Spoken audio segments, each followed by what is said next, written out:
À Tahiti, l'énergie annuelle délivrée par la centrale de la Punarou est à 60% produite par du thermique. Jackie Briand, est-ce que c'est encore beaucoup trop selon vous? Si on se rappelle que le pays s'était engagé lorsqu'ils sont allés à la COP 21, le président du pays, le ministre, il nous avait annoncé que ça y est, on était sur la bonne voie. Il faut regarder 5 ans plus tard, les chiffres n'ont absolument pas changé. À la virgule près, on est exactement dans la même situation qu'il y a plus de 5 ans. Donc manifestement, c'est pas la priorité. La transition énergétique n'est pas la priorité de notre pays. Elle a un petit peu augmenté. L'hydroélectricité, notamment, est passée de 30 à 35 entre 2019 et 2021. Le solaire, aujourd'hui, représente 5%. Le défi du pays est d'atteindre 75% d'énergie renouvelable dans son mix électrique dès 2030. Est-ce que c'est réaliste ou c'est une utopie?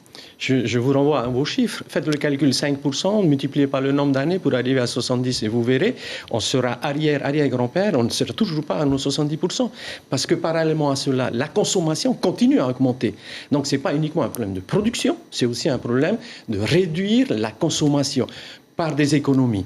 Nous avons des établissements publics aujourd'hui qui ne disposent pas de panneaux solaires, qui pourraient à ce moment-là alimenter toute la climatisation pour réduire la consommation. Les établissements scolaires, c'est la même chose. Si déjà le pays donnait l'exemple au travers de l'ensemble de ces établissements, on aurait un effet positif sur le comportement de nos citoyens.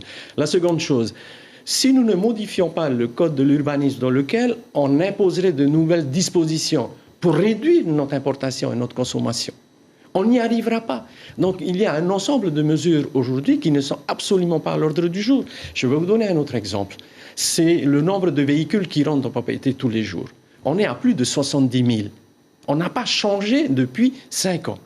Un autre chiffre, de Morée à Papeete, il y a plus d'1 200 000 personnes qui montent et qui descendent du bateau pour venir travailler. Est-ce que cette réflexion peut être transposable sur la côte ouest, au départ de Paea, où on a une navette, de manière à réduire notre dépendance par rapport aux fossiles?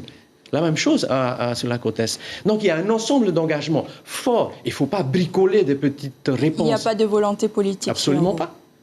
La France a été condamnée il n'y a pas longtemps par les tribunaux pour n'avoir rien fait en termes de réponse au changement climatique. Notre pays pourrait très bien se retrouver dans la même situation. On n'a pas bougé d'un iota là-dessus. Autrement, très rapidement, au-delà du manque de volonté politique, comme vous le dites, vous avez aussi été ministre de l'Énergie en 2013. Oui.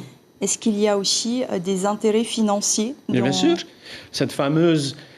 Ce fameux calcul qui s'appelle la pétasse, je crois que ça a changé, ce n'est pas une insulte, parce que c'est ce fameux calcul, prive le pays de liberté pour pouvoir agir. Mais sur le domaine du renouvelable, cette disposition ne s'applique pas. Et c'est là-dedans qu'il faut s'enfoncer aujourd'hui. Le SWAC est une réponse tout à fait pertinente. Elle est expérimentée depuis des années dans les hôtels. Pourquoi on tarde? Pourquoi on traîne? L'hôpital, d'ailleurs, attend désespérément. Merci beaucoup, Jackie Briand, d'avoir été C'est moi qui te remercie. avec nous ce soir.